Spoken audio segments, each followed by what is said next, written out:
5। Yes Shilpa जी, अब आप पढ़िए तात्पर्य, श्लोक क्रमांक 25। तात्पर्य। जैसा कि पहले कहा जा चुका है, जो व्यक्ति कृष्ण भावना भावित होकर अपना कर्म करने में लीन रहता है वह पूर्ण योगी है। किंतु ऐसे भी मनुष्य हैं जो देवताओं की पूजा करने के लिए यज्ञ करते हैं। इस तरह यज्ञ की अनेक कोटियां हैं। विभिन्न यज्ञकर्ताओं द्वारा संपन्न यज्ञ की ये कोटियां केवल बाह्य वर्गीकरण है। वस्तुतः यज्ञ का अर्थ है भगवान विष्णु को प्रसन्न करना, और विष्णु को यज्ञ भी कहते हैं। विभिन्न प्रकार के यज्ञों को दो श्रेणी।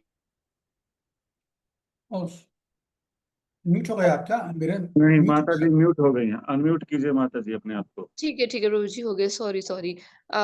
शुरू से पढ़ूं क्या मैं, या फिर कहाँ हाँ, से? एक बार शुरू से पढ़ लीजिए, कुछ लोग अभी ठीक है, ज्वाइन किए हैं। सॉरी। तात्पर्य। जैसा कि पहले कहा जा चुका है, जो व्यक्ति कृष्ण भावना भावित होकर अपना कर्म करने में लीन रहता है वह पूर्ण योगी है। किंतु ऐसे भी मनुष्य हैं जो देवताओं की पूजा करने के लिए यज्ञ करते हैं। इस तरह यज्ञ की अनेक कोटियां हैं। विभिन्न यज्ञकर्ताओं द्वारा संपन्न यज्ञ की ये कोटियां केवल बाह्य वर्गीकरण है। वस्तुतः यज्ञ का अर्थ है भगवान विष्णु को प्रसन्न करना, और विष्णु को यज्ञ भी कहते हैं। विभिन्न प्रकार के यज्ञों को दो श्रेणियों में रखा जा सकता है। सांसारिक द्रव्यों के लिए यज्ञ, द्रव्य यज्ञ, तथा दिव्य ज्ञान के लिए किए गए यज्ञ, ज्ञान यज्ञ। जो कृष्ण भावना भावित है उनकी सारी भौतिक संपदा परमेश्वर को प्रसन्न करने के लिए होती है। हाँ, 2 मिनट रुक किंतु जाइए, जो 2 मिनट रुक जाइए, ठीक है। तो यहाँ पर प्रभुपाद जी तात्पर्य में यज्ञ की अनेक कोटियां बता रहे हैं कि कितने प्रकार के यज्ञ होते हैं।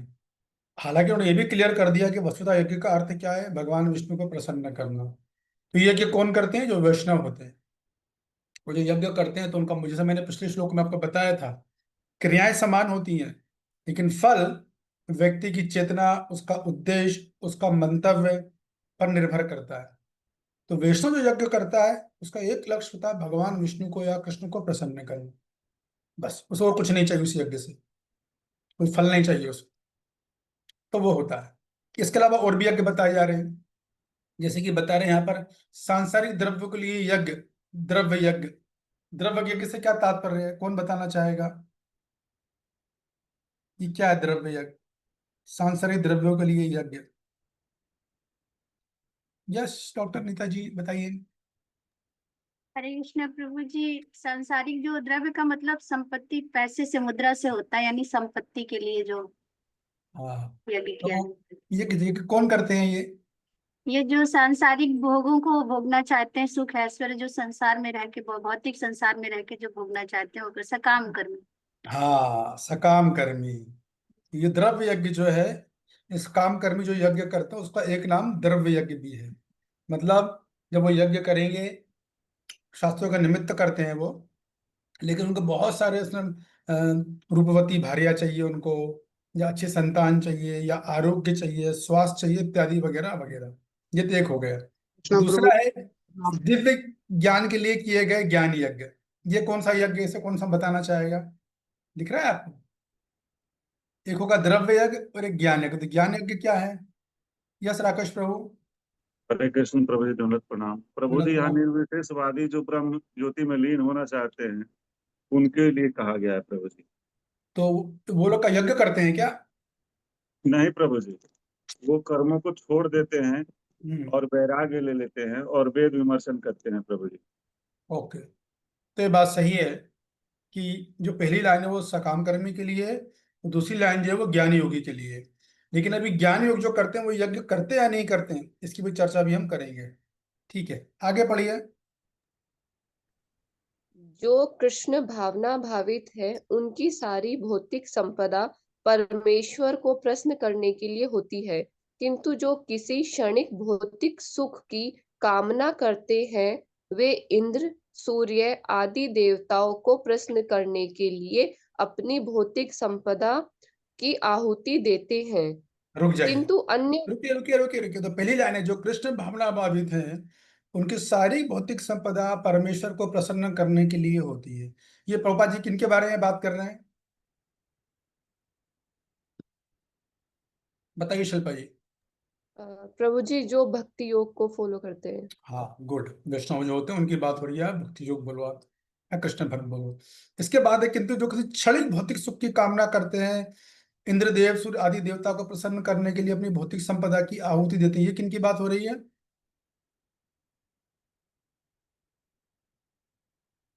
योगा, योगा लेटर से किनकी बात हो रही है? यस मनीषा जी। प्रभु जी सकाम कर्मी, सकाम। काम कर्मी, वही तो बात हो रही है इसमें, ठीक है ना। अब ये आएंगे तीसरे, आगे पढ़िए, किंतु यहां से, किंतु अन्य लोग जो निर्विशेषवादी हैं, वे निराकार ब्रह्म में अपने, अरे सॉरी प्रभु जी, एक सेकंड, मेरा स्क्रीन चला गया। हाँ।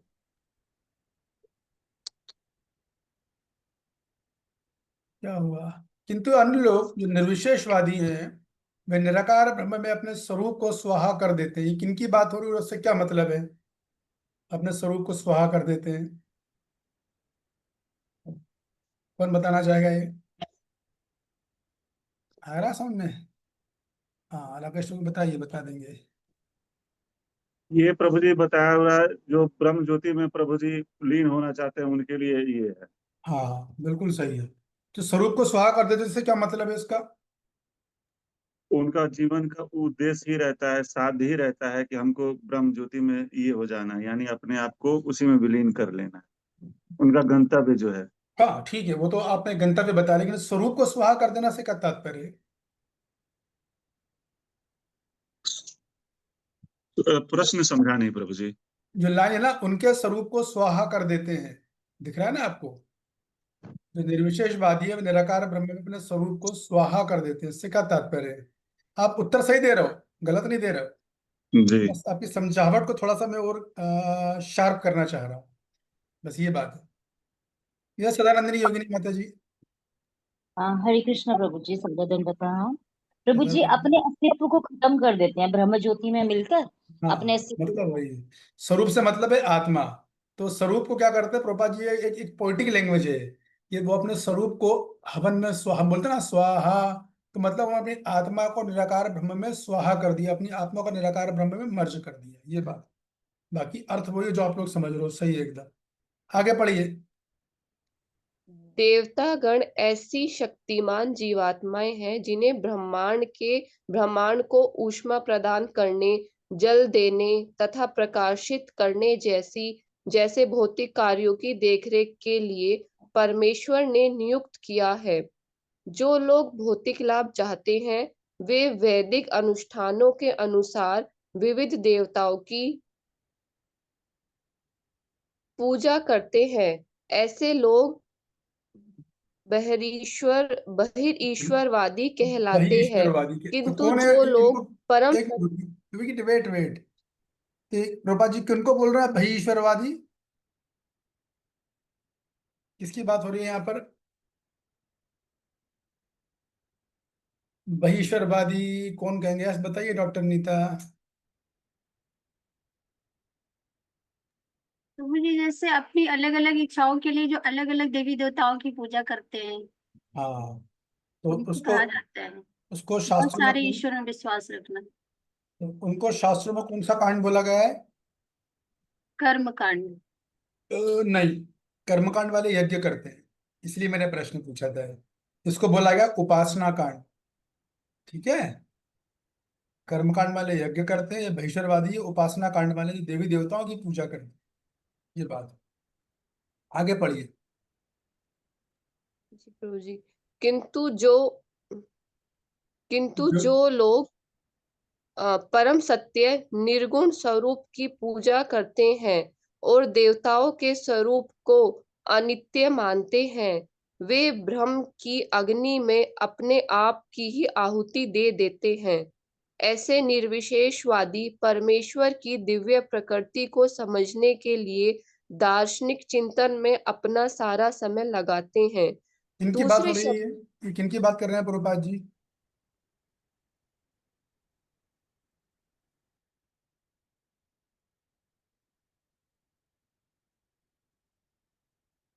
जो लोग परम सद निर्गुण स्वरूप की पूजा करते हैं और देवताओं के स्वरूप को अनित्य मानते हैं, वे ब्रह्मा की अग्नि में अपने आप की आहुति दे देते हैं। इनकी बात है ये।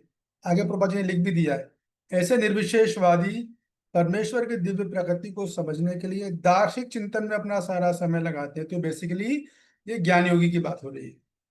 ज्ञान योगी बोले निर्विशेषवादी को। ठीक है, आगे पढ़िए। दूसरे शब्दों में सकाम कर्मी भौतिक सुख के लिए अपनी भौतिक संपत्ति का यजन करते हैं, किंतु निर्विशेषवादी पर ब्रह्म में लीन होने के लिए अपनी भौतिक उपाधियों का यजन करते हैं। निर्विशेषवादी के लिए यज्ञाग्नि ही पर ब्रह्म है, जिसमें आत्मस्वरूप का विलय ही आहुति है। मतलब वही किंतु बात हो रही है कि निर्विशेषवादी अपनी आत्मा को निराकार में मिला देते हैं, उसी को आहुति बोला जा रहा है और उसी को परम ब्रह्म की यज्ञ की अग्नि बोला जा रहा है। ठीक है, आगे। किंतु अर्जुन जैसा कृष्ण भावना भावित व्यक्ति कृष्ण को प्रसन्न करने के लिए सर्वस्व अर्पित कर देता है। इस तरह उसकी सारी भौतिक संपत्ति के साथ साथ आत्म स्वरूप भी कृष्ण के लिए अर्पित हो जाता है। वह परम योगी है, किंतु उसका पृथक स्वरूप नष्ट नहीं होता। तो बेसिकली इस तात्पर्य में प्रभुपाद जी तीन योगों की बात कर रहे हैं। नंबर एक सकाम कर्मी, नंबर दो ज्ञानी योगी, और नंबर तीन भक्ति योगी या वैष्णव। इन तीन की बात प्रभुपाद जी ने करी है। ठीक है, अभी आ, यज्ञ के बारे में थोड़ा सा आपको बता देता हूँ। हालांकि ये इतना डायरेक्टली कनेक्टेड तो नहीं है, लेकिन आगे कनेक्टेड होगा। श्लोक क्रमांक 28 जब आएगा तो कनेक्टेड हो जाएगा ये। तो अभी से आप समझ लो कि देखिए, यज्ञ कई तरह के होते हैं। एक अग्निहोत्र तो होता ही है, लेकिन और एक होता है द्रव्य यज्ञ। द्रव्य यज्ञ का मतलब होता है जिसमें कि आदमी आ, अन्न दान करता है, वृक्षारोपण करेगा, ब्राह्मण भोजन को देगा, दीन दुखियों को वस्त्र देता है ना, सकाम कर्मी। इसकी चर्चा है श्लोक क्रमांक 28 में। तो ये द्रव्य यज्ञ। फिर एक होता है तपोयज्ञ। तपोयज्ञ में क्या होता है? इस तपोयज्ञ का मतलब होता है उपवास करना, मौन व्रत रखना, या हठयोग के जो चार होते हैं मैंने बताए थे ना आपको, यम नियम आसन प्राणायाम, वो ये होता है तपोयज्ञ। तो तीसरा होता है योग यज्ञ। योग यज्ञ का मतलब होता है अष्टांग योग, आठों चीजें करता है वो। ठीक है ना, यम नियम आसन, प्रत्याहार प्राणायाम ध्यान धारणा समाधि, पूरे आठों का आठों योग करता है, उसको बोलते हैं योगी यज्ञ। फिर होता है स्वाध्याय यज्ञ।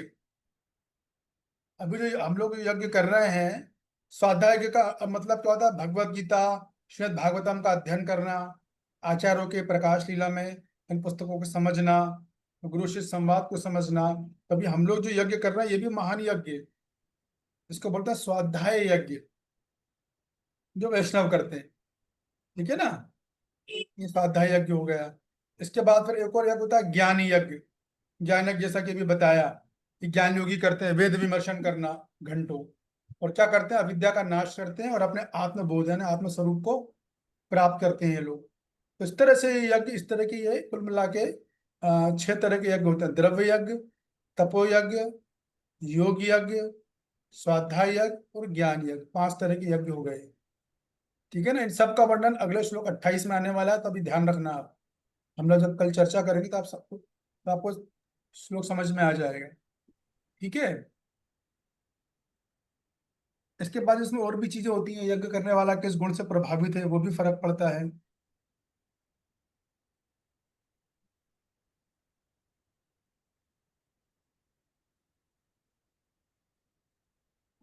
तो यज्ञ का केवल अग्नि में हवन देना ही नहीं होता है। मेरा बताने का तात्पर्य ये था कि साधारण समझावट क्या होती है, यज्ञ मतलब अग्नि में हवन कर दिया, नहीं, वो तो है ही, वो तो अग्निहोत्र है। लेकिन इसके अलावा मन से, वचन से, कर्म से भी यज्ञ किए जाते हैं, जिसमें साधक अपनी अविद्या का दहन करता है, अविद्या का नाश करता है और अपने ब्रह्म चित्त की प्राप्ति करता है। अपने जो उसका योग का जो साध्य है उसकी वो प्राप्ति करता है। ये बात है। इसके बाद अगला श्लोक देखता हूँ पहले मैं।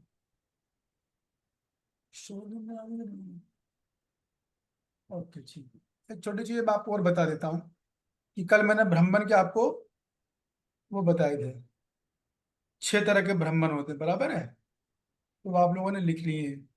इसके अलावा ब्रह्म का अर्थ आत्मा भी होता है, ब्रह्म का अर्थ आध्यात्मिक चेतना भी होता है, ये भी होता है। बाकी तो मैंने भगवान परमात्मा बता ही दिए थे आपको। तो कई अर्थ होते हैं ब्रह्म के। जैसे संस्कृत में जो शब्द है ना आत्मा, उसके अकेले के संस्कृत में 70 अर्थ हैं अलग अलग जगह। आत्मा यानी मन, आत्मा यानी इंद्रियां, आत्मा यानी भगवान को ही बोला गया है, आत्मा यानी महातत्व को ही बोला गया है, आत्मा यानी पूरे ब्रह्मांड को भी बोला गया है, आत्मा यानी क्या है वो प्रधान को भी बोला गया। तो अलग अलग जगह अलग अलग अर्थ है उसके। वैसे ब्राह्मण के भी कल 6 तरह के ब्राह्मण होते हैं, और 2 अर्थ और भी, एक आत्मा भी होता है और आध्यात्मिक चेतना भी बोला जाता है, ये बात है।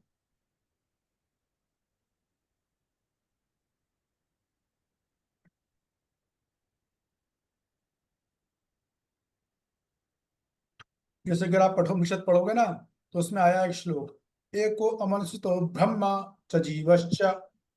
यहाँ पर जो है ब्रह्म की तुलना आत्मा से की गई, यहाँ ब्रह्म का अर्थ आत्मा से है। और ब्रह्म ना ब्रह्म ज्योति तो होता ही है, वो तो ब्रह्म संहिता में है ही, ये बात है।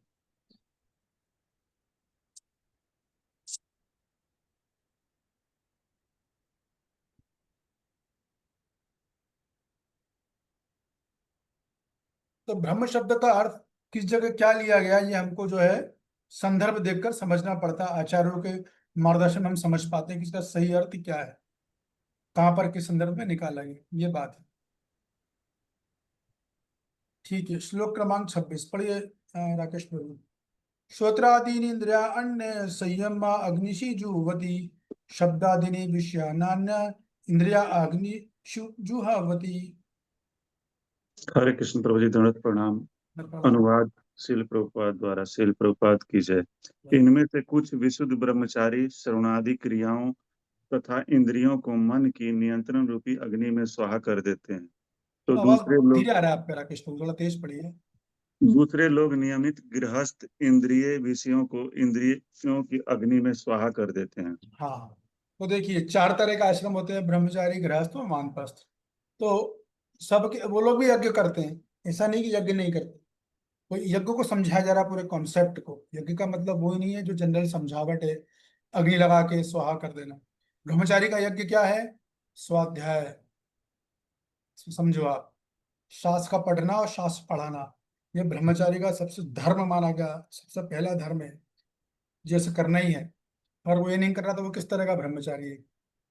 तो वो श्रवण के, शास्त्र के माध्यम से, और आचार्य जो श्रवण करके करता है तो क्या होता है, मन और इंद्रियां खुद वही नियंत्रित हो जाते हैं, स्वाहा कर देता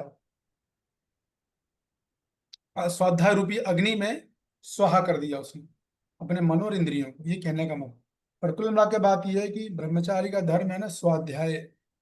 और कोई ब्रह्मचारी स्वाध्याय नहीं करता तो वो फिर कैसा ब्रह्मचारी? तो गड़बड़ है एकदम। उसी प्रकार जो गृहस्थ है, गृहस्थों का धर्म क्या होता है कि वो इंद्रियां और इंद्रियों के विषय होते हैं, तो इंद्रिय विषयों को इंद्रियों की अग्नि में स्वाहा कर देते हैं। कहने का मतलब ये है कि वो लोग गृहस्थ आश्रम में होते हैं, तो वो जब कृष्ण भक्ति करते हैं तो वो इंद्रियों को इंद्रियों के विषय में सुहा कर देते हैं। इसका मतलब है कि इंद्रिय नियंत्रण कर लेते हैं। तो हमारी कला कैसी है, हमारी भक्ति मैंने कई बार चर्चा करी है, इंद्रिय नियंत्रण का मतलब है इंद्रियों को भगवान की सेवा में लगाते हैं, उससे इंद्रियां नियंत्रित होती हैं। ठीक है ना, ये बात। आंखों से भगवान का दर्शन करना, आंखों से शास्त्र पढ़ना, कानों से शास्त्र को सुनना इत्यादि। जीवा से जो सुना है, पढ़ा है, समझा है, उसको उसको दूसरों को बोलना है, शेयर करना, ये सब जो है इस तरह से वो लोग गृहस्थ लोग इस तरह से करते हैं। किनसे सुनते हैं? ब्रह्मचारियों से, क्योंकि वो तो उनको तो धर्मी स्वाध्याय है। चलिए आगे पढ़िए। तात्पर्य श्रील प्रभुपाद द्वारा। मानव जीवन के चारों आश्रम के सदस्य ब्रह्मचारी, गृहस्थ, वानप्रस्थ तथा सन्यासी पूर्ण योगी बनने के निमित्त हैं। मानव जीवन पशुओं की भांति इंद्रिय तृप्ति के लिए नहीं बना है, अतएव मानव जीवन के चारों आश्रम इस प्रकार व्यवस्थित हैं कि मनुष्य आध्यात्मिक जीवन में पूर्णता प्राप्त कर सके।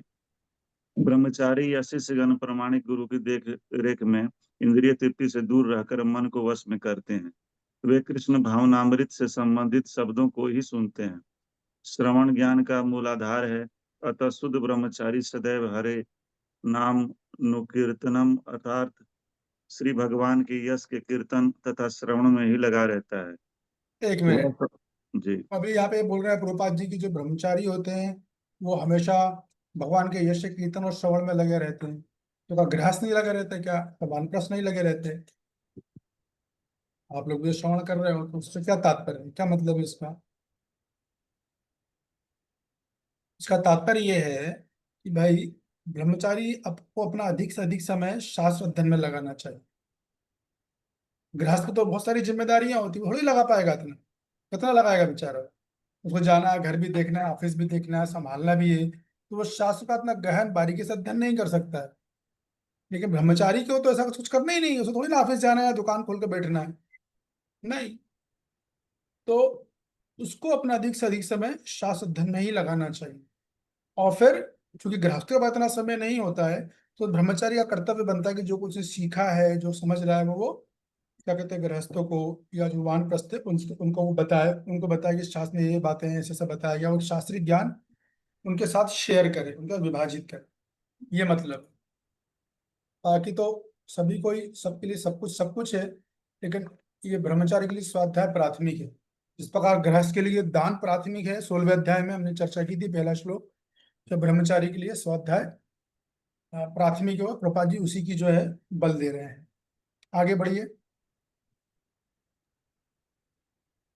वह सांसारिक शब्द ध्वनियों से दूर रहता है और उसकी श्रवणेन्द्रियां हरे कृष्ण की आध्यात्मिक ध्वनि को सुनने में ही लगी रहती हैं। इस प्रकार से गृहस्थ भी, जिन्हें इंद्रिय तृप्ति की सीमित छूट है, बड़े संयम से इन कार्यों को पूरा करते हैं। यौन जीवन, मादक द्रव्य सेवन और मांसाहार मानव समाज की सामान्य प्रवृत्तियां हैं, किंतु संयमित गृहस्थ कभी कभी यौन जीवन तथा अन्य इंद्रिय तृप्ति के कार्यों को अनियंत्रित रूप से प्रवृत्त नहीं होता। इसी उद्देश्य से प्रत्येक सभ्य समाज में धर्म विवाह का प्रचलन है। यह संयमित अनासक्त यौन जीवन भी एक प्रकार का यज्ञ है, क्योंकि संयमित गृहस्थ उच्चतर दिव्य जीवन के लिए अपनी इंद्रिय तृप्ति की प्रवृत्ति की आहुति कर देता है। हरे कृष्ण प्रभु जी, प्रणाम। तो कुल मिला के इसमें प्रभुपाद जी ने श्रोत्रियान संयम जुड़वती शब्दियाना विषयान इंद्रियानी जुड़वती, तो दोनों का बताया कि देखो ब्रह्मचारी भी यज्ञ करते हैं, गृहस्थ भी यज्ञ करते हैं। ब्रह्मचारी का मूल ग्रह यज्ञ वो स्वाध्याय है, और गृहस्थों का यज्ञ इंद्रियों को नियंत्रित कर। सारांश सारी बात ये है। अब प्रभुपाद जी आगे बताने वाले हैं श्लोक क्रमांक 27। कौन पढ़ेगा? नीलांचल माता जी आप पढ़ोगे?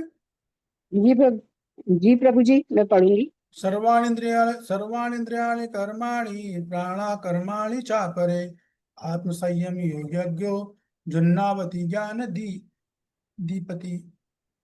हरे कृष्णा प्रभु जी, दंडवत प्रणाम। दूसरे, प्रणाम। जो मन तथा इंद्रियों को वश में करके आत्म साक्षात्कार करना चाहते हैं, संपूर्ण इंद्रियों तथा प्राण वायु के कार्यों को संयमित मन रूपी अग्नि में आहुति कर देते हैं।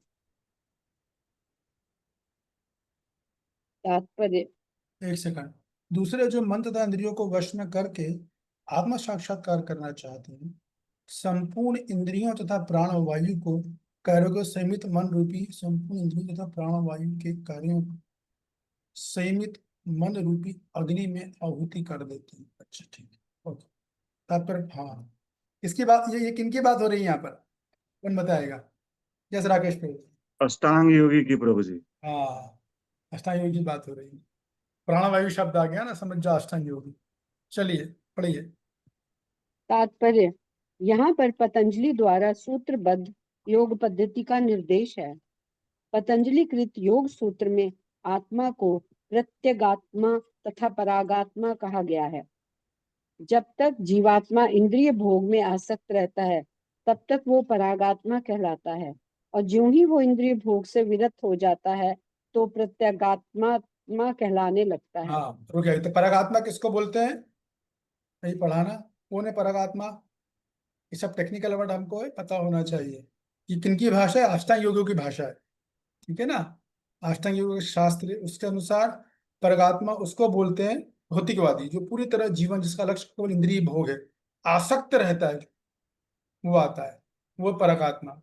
और प्रत्यगात्मा कौन है? कि जैसे जब वो इंद्रिय भोग से विरक्त होने लगता है, जब अष्टांग योग की पद्धति को लेगा और जैसे से उसका इंद्रिय भोग जो है कम होने लग जाएगा, तो वो प्रगात्मा कहलाने लग जाता है। ये बात है। आगे पढ़िए। जीवात्मा के शरीर में 10 प्रकार के वायु कार्यशील रहते हैं और इसे श्वास प्रक्रिया प्राणायाम द्वारा जाना जाता है। पतंजलि की योग पद्धति बताती है कि किस तरह शरीर के वायु के कार्यों को तकनीकी उपाय से नियंत्रित किया जाए, जिससे अंततः वायु के सभी आंतरिक कार्यों को आंतरिक कार्य। एक मिनट प्रभु जी, किस जिस तरह से शरीर के वायु के कार्यों को तकनीकी उपाय से नियंत्रित किया जाए, जिससे अंततः वायु के सभी आंतरिक कार्यों को आत्मा को भौतिक आसक्ति से शुद्ध करने में सहायक बन जाए। इस योग पद्धति के अनुसार प्रत्यात्मा ही चरम उद्देश्य है। ये क्योंकि प्रत्यगात्मा, एक मिनट माता जी है। तो ये हाँ बोल जी, रहे हैं प्रभुपाद जी की इस योग पद्धति के अनुसार प्रत्यगात्मा ही चरम उद्देश्य है। तो क्या मतलब है प्रत्यगात्मा चरम उद्देश्य? अभी जस्ट चर्चा किया हमने, कौन बताएगा? प्रत्यगात्मा ही चरम उद्देश्य, देखिए मैं आपको इस तरह से समझा रहा हूँ ताकि आप लोग का तात्पर्य समझ में आ जाए कि यहाँ प्रभुपाद जी क्या बोल रहे हैं। ये तो मैं भी छोड़ के आगे निकल सकता हूँ, लेकिन मैं चाहता हूँ कि आप समझ लो प्रत्यगात्मा से क्या मतलब है। या सदानंदनी योगी माता जी बताइए। हरे कृष्ण प्रभु जी। जैसा कि अभी आपने बताया था कि अपनी इंद्रियों को भगवान की ओर विमुख करके विरक्ति का भाव आना, वो पराग आत्मा है, हाँ सही। प्रत्याग आत्मा। करेक्ट। यही बात है, इंद्रिय इंद्रिय भोग की प्रवृत्ति से मुक्त हो जाना या विरक्त हो जाना। तो जो साधक ऐसा कर लेता है तो वो लोग बोलते हैं प्रत्यगात्मा हो गई है। ठीक है ना। चलो आगे पढ़िए। ये प्रत्यगात्मा पदार्थ की क्रियाओं से प्राप्त की जाती हैं। इंद्रिय विषयों से प्रतिक्रिया करती हैं तथा कान सुनने के लिए, आंख देखने के लिए, नाक सूंघने के लिए, जीभ स्वाद के लिए तथा हाथ स्पर्श के लिए हैं। और ये सब इंद्रियां मिलकर आत्मा से बाहर के कार्यों में लगी रहती हैं। यही कार्य प्राण वायु के व्यापार क्रियाएं हैं। अपान वायु नीचे की ओर जाती है, व्यान वायु से संकोच तथा प्रसार होता है, समान वायु से संतुलन बना रहता है और उदान वायु ऊपर की ओर जाती है। जब मनुष्य प्रबुद्ध हो जाता है तो वो इन सभी वायुओं को आत्म साक्षात्कार की खोज में लगाता है। हरे कृष्ण। तो कल बागा अष्टांग योग की पद्धति की बात हुई है यहाँ पर, जिसमें कि अष्टांग योग का मूल उद्देश्य क्या होता है कि अपने मन और इंद्रियों को नियंत्रित करना। और फिर उनका जो खेल होता है वायु पे होता है। 5 तरह की वायु होती है, उन पांचों के वायु के नाम अलग अलग होते हैं। पान, अपान, समान वायु, व्यापान वायु, उदान वायु। तो प्रभा जी बता रहे हैं, जो वायु नीचे की ओर जाती है वो अपान होती है। जो जिस वायु से संचार संकोच तथा प्रसार होता है वो व्यान है। समान वायु होती है वो संतुलन बना रहता है। उदान वायु ऊपर की ओर जाती है। तो जब मनुष्य प्रबुद्ध हो जाता है तो उन सभी वायुओं को आत्म साक्षात्कार की खोज में लगाता है। मतलब वायु जब शुद्ध होनी चाहिए होती है तो 10 में से 5 रह जाती है। फिर धीरे धीरे वो आखिरी में आता है उदान वायु पर, जबकि वो प्राण को ऊपर लेके जाता है उदान वायु के माध्यम से। तो अष्टांग योग की टेक्निकलिटीज हैं सभी। अब श्लोक क्रमांक 28। ओके, कौन पढ़ेगा श्लोक क्रमांक 28?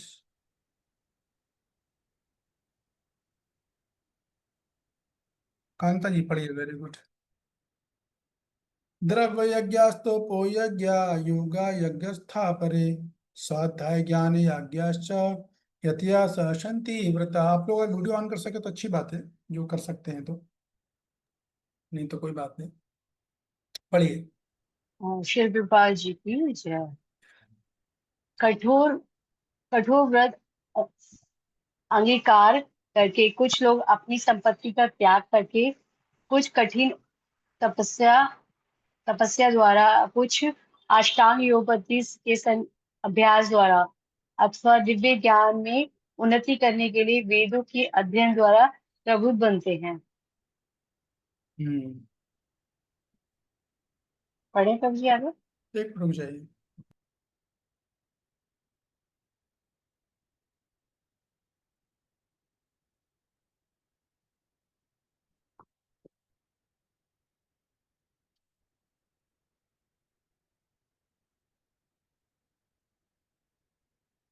ठीक है, तो जनरल बात हो रही है बेसिकली, जो होते हैं ना, जो सामाजिक कार्यों में जो जो रुचि रखते हैं उनकी बात हो रही है। हाँ, पढ़िए। जीवन तात्पर्य, हम्म। इन इन यज्ञों के कई धर्म किए जा सकते हैं। बहुत से लोग विविध प्रकार के दान पुण्य द्वारा अपनी संपत्ति का यजन करते हैं। भारत में धनंजय परिवार व्यापारी या राजवंशी अनेक प्रकार की धर्मार्थ संस्थाएं खोल देते हैं। यथा धर्मशाला, अन्य क्षेत्र, अति शाला, अना अनाथालय तथा विद्यापीठ है।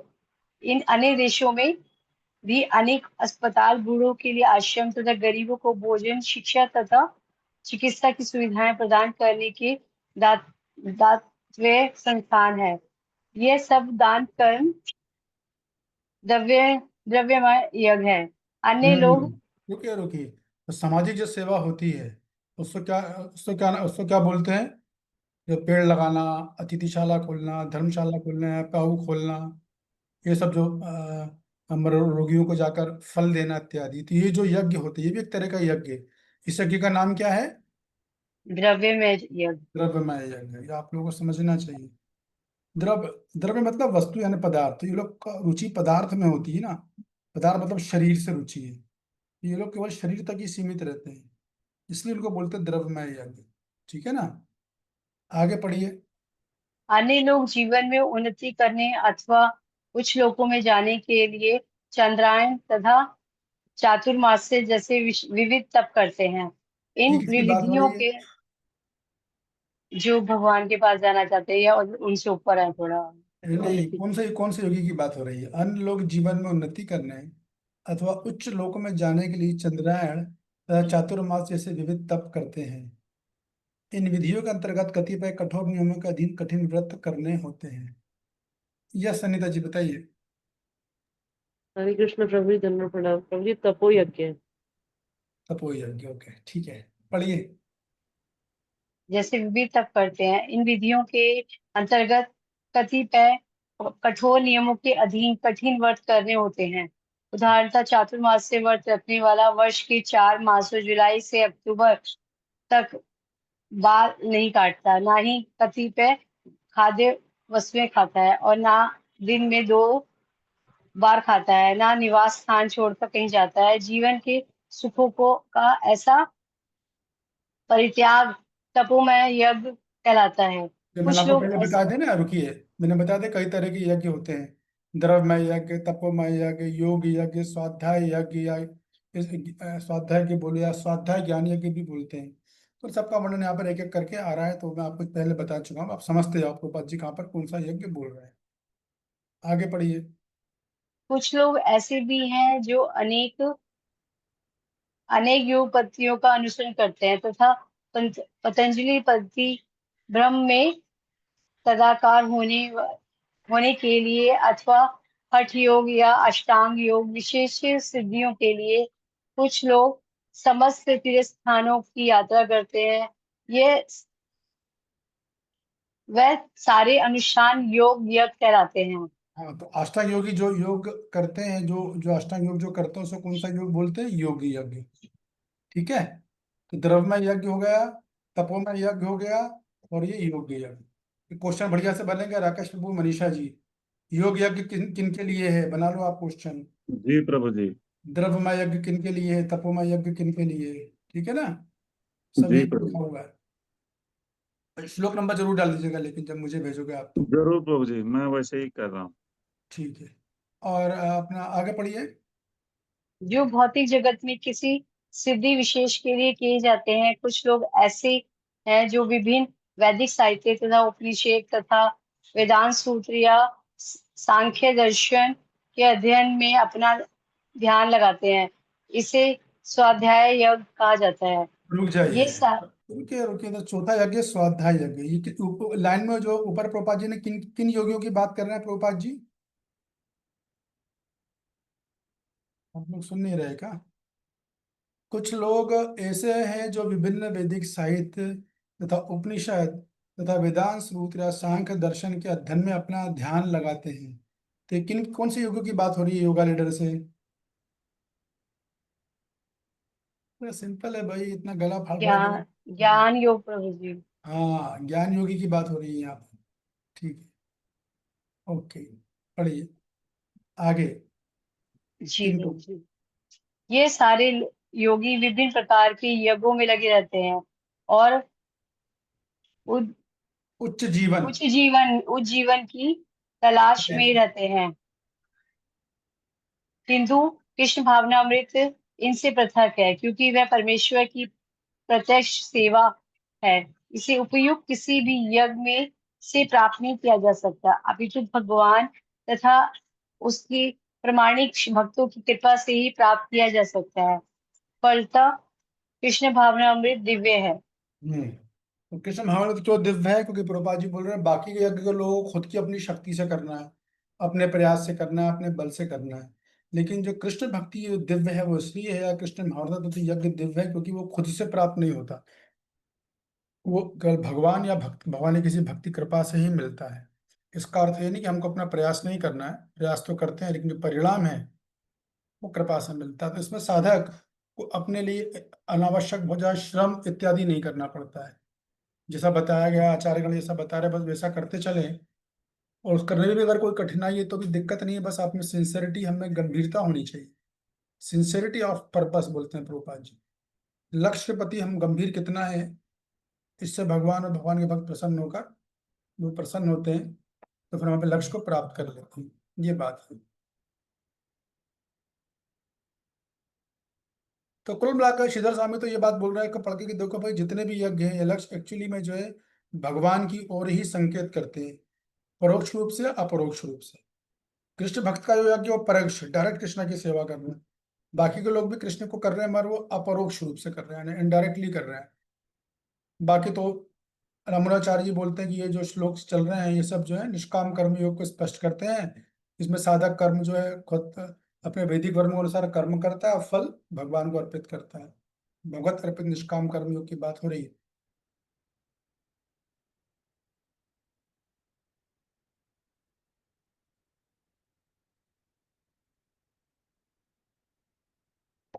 तो कुल मिलाकर हमने तो सारे यज्ञ देख लिए। द्रव्यमय यज्ञ यानी क्या? धन, वस्तुएं, संसाधन इत्यादि को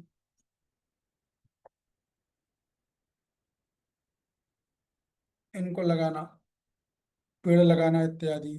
तपोमय यज्ञ में क्या था? व्रत, उपासना और भी कठिन तरीके तपस्याएं होती हैं, वो आता तपोमय यज्ञ। गर्मी में चारों तरफ आग लगा के बैठे हैं। योग यज्ञ क्या होता है? अष्टांग योग, प्राणायाम, ध्यान इत्यादि। और स्वाध्याय योग या ज्ञान योग कौन करते हैं? जो शास्त्रों का अध्ययन करते हैं।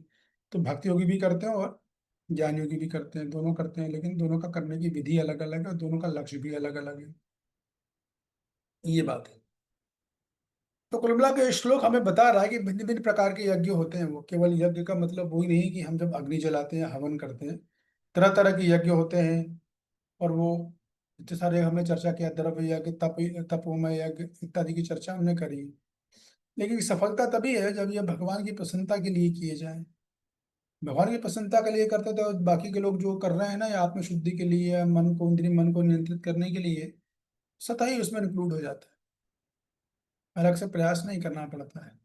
तो कुल मिलाकर सारांश बात ये, श्लोकों की सीरीज चल रही से बस ये बात बताई जा रही है कि भाई यज्ञ का अर्थ केवल अग्निहोत्र ही नहीं है, बहुत सारे यज्ञ होते हैं। तो मैंने 6 तरीके का आपको पहले ही बता दिए थे। ठीक है ना? इसके बाद आएगा श्लोक क्रमांक 29। ये एक मिनट देखता हूँ क्या बोल रहा है। आपने जुवाति प्राणम प्राणापानम तथा परे। अच्छा अच्छा अच्छा, प्राणापान गति रुद्वा प्राणायाम परायणा अपरे नेताहरा प्राणेषु जुगवती। तो ये अष्टांग योगी की बात हो रही है। अपान, सपान, उदान इत्यादि लोग, उसकी जो वायु होती है 5 तरह की ना, उनके विषय में बात होगी। हाँ जी, पढ़िए, इसको भी पढ़ लीजिए। कौन पढ़ेगा? तनु, तनु जी आप पढ़ोगे? तनु माता जी, तनु माता जी कहाँ चले गए? यस। हेलो, हरे कृष्ण प्रभु जी। हाँ, पढ़ोगे आप अनुवाद यस तात्पर्य? यस प्रभु जी। अन्य लोग भी हैं जो समाधि में रहने के लिए श्वास को रोके रहते हैं प्राणायाम। वे अपान में प्राण को और प्राण में अपान को रोकने का अभ्यास करते हैं और अंत में प्राण अपान को रोककर समाधि में रहते हैं। अन्य योगी कम भोजन करके प्राण की प्राण में ही आहुति देते हैं। हाँ, तो अष्टांग योग की विधि की चर्चा थोड़ी सी यहाँ पर हो रही है, पढ़ लीजिए तात्पर्य, फिर हम एंड कर लेंगे। श्वास को रोकने की योग विधि प्राणायाम कहलाती है। प्रारंभ में हठ योग के विविध आसनों की सहायता से इसका अभ्यास किया जाता है। ये सारी विधियां इंद्रियों को वश में करने तथा आत्म साक्षात्कार की प्रगति के लिए संस्तुत की जाती हैं। इस विधि में शरीर के भीतर वायु को रोका जाता है जिससे वायु की गति की दिशा उलट सके। अपान वायु निम्नगामी अधोमुखी है और प्राण वायु ऊर्ध्वगामी है। प्राणायाम में योगी विपरीत दिशा में श्वास लेने का तब तक अभ्यास करता है जब तक दोनों वायु उदासीन होकर पूरक अर्थात सम नहीं हो जाती। जब अपान वायु को प्राण वायु में अर्पित कर दिया जाता है तो इसे रेचक कहते हैं। जब प्राण तथा अपान वायु को पूर्णतः रोक दिया जाता है तो इसे कुंभक योग कहते हैं। कुंभक योगाभ्यासन द्वारा मनुष्य आत्म सिद्धि के लिए जीवन अवधि बढ़ा सकता है। बुद्धिमान योगी एक ही जीव काल में सिद्धि प्राप्त करने का इच्छुक रहता है, वो दूसरे जीवन की प्रतीक्षा नहीं करता। कुंभक योग के अभ्यास से योगी जीवन अवधि को अनेक वर्षों के लिए बढ़ा सकता है, किंतु भगवान की दिव्य प्रेमा भक्ति में स्थित रहने के कारण कृष्ण भावना भावित मनुष्य स्वतः इंद्रियों का नियंता जितेंद्रिय बन जाता है। उसकी इंद्रियां कृष्ण की सेवा में तत्पर रहने के कारण अन्य किसी कार्य में प्रवृत्त होने का अवसर ही नहीं पाती। फलतः जीवन के अंत में उसे स्वतः भगवान कृष्ण के दिव्य पद पर स्थानांतरित कर दिया जाता है। अतः वह दीर्घ जीवी बनने का प्रयत्न नहीं करता, वह तुरंत मोक्ष पद को प्राप्त कर लेता है, जैसे कि भगवद गीता में कहा गया है, माहम च योग व्यभिचारेण भक्ति योगेन सेवते सगुणान सम्मति त्वेतान ब्रह्म भूयान कल्पते। जो व्यक्ति भगवान की निश्चल भक्ति में प्रवृत्त होता है वो प्रकृति के गुणों को लांघ जाता है और तुरंत आध्यात्मिक पद को प्राप्त होता है। कृष्ण भावना भावित व्यक्ति दिव्य अवस्था में से प्रारंभ करता है और निरंतर उसी चेतना में रहता है, अतः उसका पतन नहीं होता और अंततः वो भगवत धाम को जाता है। कृष्ण प्रसादम को ही खाते रहने से स्वतः कम खाने की आदत पड़ जाती है। इंद्रिय निग्रह के मामले में कम भोजन करना अल्पाहार अत्यंत लाभप्रद होता है और इंद्रिय निग्रह के बिना भव बंधन से निकल पाना संभव नहीं है। हरे कृष्ण प्रभु दंडवत प्रणाम। तो इसमें कुल मिलाकर अष्टांग योग की विधियां बताई गई हैं।